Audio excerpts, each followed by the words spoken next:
YouTube viewers அனைவருக்கும் வணக்கம். நான் உங்களோட அலெக்ஸ். இன்னைக்கு நம்ம பார்க்க போகிற படம் என்னன்னு பார்த்தீங்கன்னா, அஜய் ஞானமுத்து டைரக்ஷனில் அருள்நிதி, பிரியா பவானி சங்கர், அர்ச்சனா ரவிச்சந்திரன், மீனாட்சி கோவிந்தராஜன், சர்ஜோனா காலிட், முத்துக்குமார், அருண் பாண்டியன் மற்றும் பல நடிச்சிருக்க படம் தான் டிமாண்டி காலனி 2. இந்த படத்தை ரிவ்யூ பார்க்க போகிறதுக்கு முன்னாடி இதோ நம்மளோட சேனல் சப்ஸ்கிரைப் பண்ணல, உடனே சப்ஸ்கிரைப் பண்ணுங்கள். பக்கத்தில் இருக்க பெல் ஐக்கானை கிளிக் பண்ணுங்கள். என்ன ரிவ்யூ உங்களுக்கு பிடிச்சதை லைக் பண்ணுங்கள், ஷேர் பண்ணுங்கள், கமெண்ட் பாக்ஸில் கமெண்ட் பண்ணுங்கள். இந்த படத்தோட கதை என்ன அப்படின்னு பார்த்தோம்னா, டிமாண்டி காலனியோட கண்டினியூஸ் தான் இந்த டிமாண்டி காலனி 2. அதாவது இந்த படத்தில் வந்து அருள்நிதி ட்வின்ஸாக இருக்கிறாரு. இந்த ஃபஸ்ட் பார்ட்டில் ஒரு அருள்நிதி இறந்து போகிறாரு, அவரோட அண்ணன் இந்த படத்தில் வராரு. ஸோ அவரோட கண்டினியூட்டி தான் இந்த படத்தோட பேலன்ஸ் கதை. இதில் பிரியா பவானி சங்கர் உள்ளே வராங்க. பிரியா பவானி சங்கர் எப்படி உள்ளே வராங்க அப்படிங்கிறது நீங்கள் படம் பார்க்கும்போது தெரியும். ஏன்னா இந்த படம் சஸ்பென்ஸ் த்ரில்லர் ஹாரர் மூவி. அதனால் நான் வந்து ஓனாக சொல்லிட்டேன்னா உங்களுக்கு சஸ்பென்ஸ் உடஞ்சிடும். யார் என்ன கேரக்டரு என்ன ரோல் பண்ண போகிறாங்க அப்படிங்கிறத நான் சொல்லிட்டேன்னா உங்களுக்கு உடஞ்சிடும். ஃபஸ்ட்டு பார்ட்டு ஒரே ஒரு வீடு, ஒரே ஒரு ரூமுக்குள்ளே வச்சு ஒரு சிம்பிள் பட்ஜெட்டில் ஒரு படத்தை பயங்கரமாக எடுத்து முடிச்சிருப்பாங்க. அதோட சினிமோட்டோகிராஃபியாக இருக்கட்டும், அதோட குவாலிட்டியாக இருக்கட்டும், அதோட மேக்கிங்காக இருக்கட்டும் பயங்கரமாக இருந்துச்சு. அந்த படம் எதிர்பாராமல் வந்து பயங்கர ஹிட்டான ஒரு படம். அப்படிங்கும்போது அவர் மேலே ஒரு பெரிய எக்ஸ்பெக்டேஷன் வச்சு கோப்ரான ஒரு படம் எடுத்தாங்க. அந்த படம் அட்ட ஃப்ளாப். அதுக்கு அவர் ரீசன் இப்போ சொல்லிட்டாரு, அது என்னோட கதை இல்லை, வேறு ஒரு ப்ரொடியூசரோட கதை அப்படின்றாரு. ஸோ நம்ம அந்த பிரச்சனைக்கு போகணும். ஸோ அவரோட கம்பேக்னு சொல்ல முடியாது, ஏன்னா அது அவர் கதை இல்லைங்கும் போது அவரோட அடுத்த படம் டிமாண்டி 2 நான் பார்க்கும்போது சவுண்ட் வைஸாக எனக்கு சாம் சிஎஸோட சவுண்ட்ஸ் ரொம்ப பிடிச்சிருந்துச்சி. நம்மளை நிறைய இடங்களில் மிரள விடுறாரு, பதற விடுறாரு. அது பேய் வரும்போது இதுவரை இல்லாத ஒரு மியூசிக், இதுவரை இல்லாத ஒரு சவுண்டு கேட்கும்போது இது பேய்க்கான சவுண்டு மாதிரி இல்லை, பேயை கலாய்க்கிற மாதிரி இல்லை, நமக்கு பயமுறுத்துகிற மாதிரி இல்லை, ஆனால் பயமுறுத்துகிற கூடிய அந்த சவுண்டை கொடுத்துருக்காரு. அதில் மியூசிக் அவருக்கே உரிதான ஒரு சவுண்டை கொடுத்துருக்கிறாரு.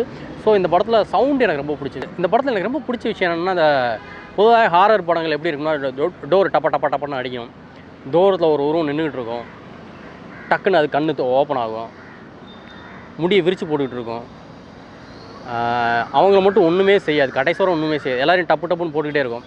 ஆனால் ஹீரோ ஹீரோயின் மட்டும் ஒன்றுமே பண்ணாது அப்படிங்கிற ஒரு விஷயம் இருக்கு இல்லையா. அதை இந்த படம் ஃபஸ்ட் பார்ட்லேயும் அவர் உடச்சிருப்பார், செகண்ட் பார்ட்லேயும் அதை உடச்சிருக்கிறாரு. அதை அப்படியே கண்டினியூ பண்ணுறாரு.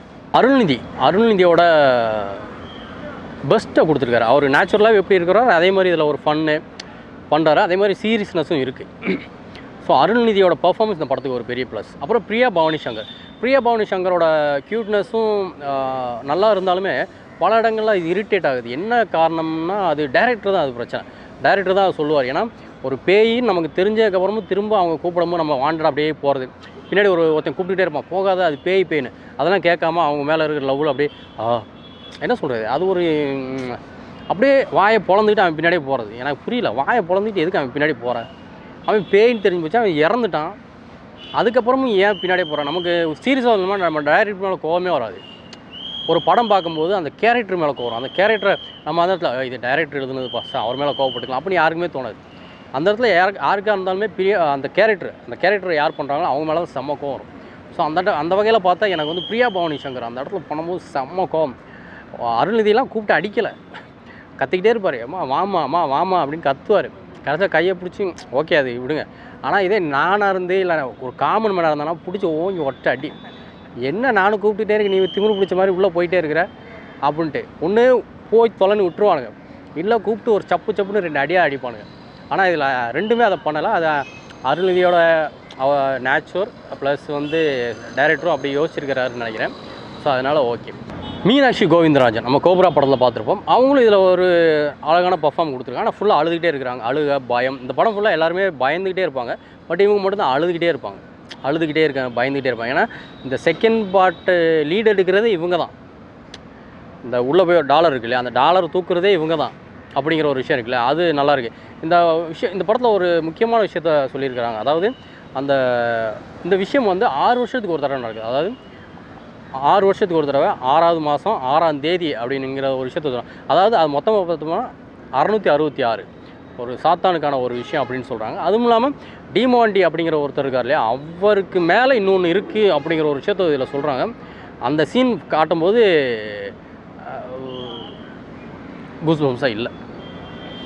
கூஸ்பம்ஸாக இருக்குன்னு எதிர்பார்த்தீங்களா? இல்லை, கூஸ்பம்ஸாக இல்லை. ஃபஸ்ட்டு பார்ட்டில் காட்டும்போது டிமாண்டி காலனி அந்த குத்துவாப்பில் டங் அடிக்கும்போது அப்படியே கேமரா ஸ்லோவாக பேன் ஆகி அப்படியே மேலே ஏறும், மெதுவாக அழகாக மேலே, அது சவுண்ட் எஃபெக்டோட அப்படியே பயங்கரமாக இருக்கும்.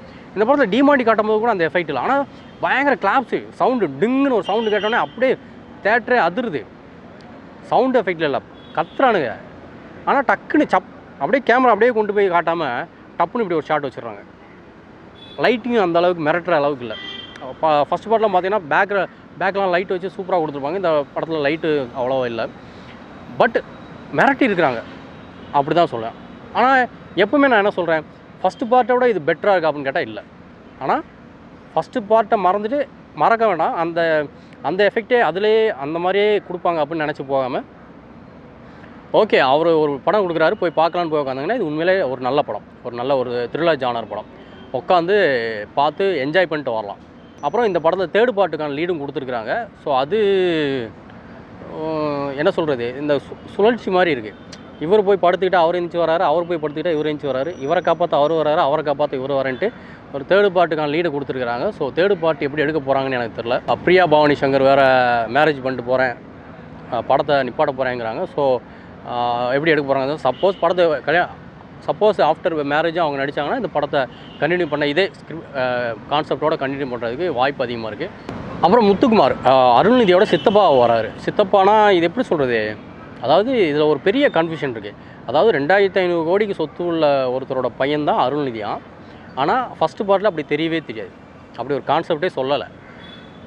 2500 கோடிக்கு சொத்து உள்ள ஒருத்தர் எதுக்கு அப்படியே தெரியணும், ஒரு டீக்கு கூட வழி இல்லாமல் தெரிஞ்சிட்டு இருப்பாங்க ஃபஸ்ட்டு பார்ட்டில், அப்படியே தெரியணும் அப்படின்னு ஒரு கொஸ்டின் வருது. அதாவது ட்வின்ஸாக, 2 பேர் ட்வின்ஸாக, ஒரே அம்மா வயிற்றில் பிறந்தவங்களாம். இவர் வந்து போர்டிங் ஸ்கூலில் படித்து பெரிய ஃபாரின்லாம் படிச்சுட்டு வந்து அப்பா கூட இருப்பார். ஆனால் இவர் வந்து அம்மா, அது ஒரு கன்ஃபியூஷனான ஒரு விஷயமா இருக்குது.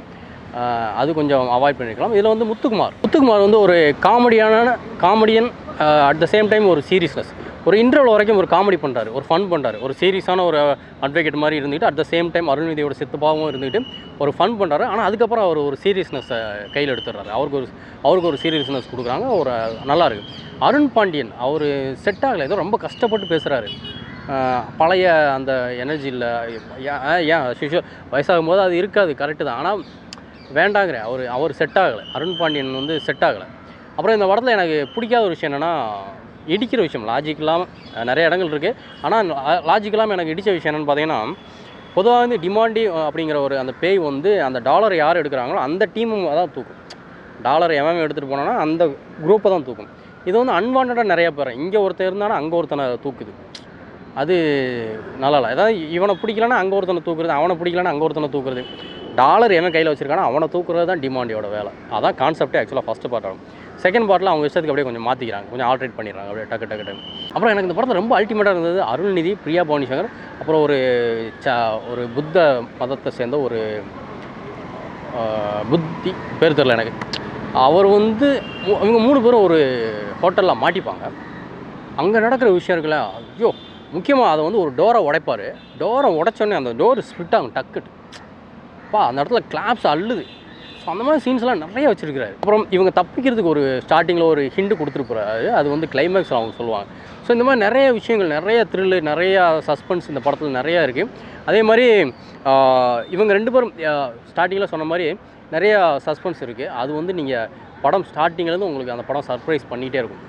ஸோ ஓவரால் எனக்கு அருள்நிதியோட இந்த படம், அஜய் ஞானமுத்து ஒரு நல்ல அழகான படத்தை கொடுத்துருக்கிறாரு. ஸோ எல்லோரும் தேட்டரில் போய் பாருங்கள், நான் ரொம்ப என்ஜாய் பண்ணேன். ஸோ நீங்களும் என்ஜாய் பண்ணுவீங்க நான் நம்புகிறேன். அடுத்த ரிவ்யூவில் மீட் பண்ணலாம். பாய்.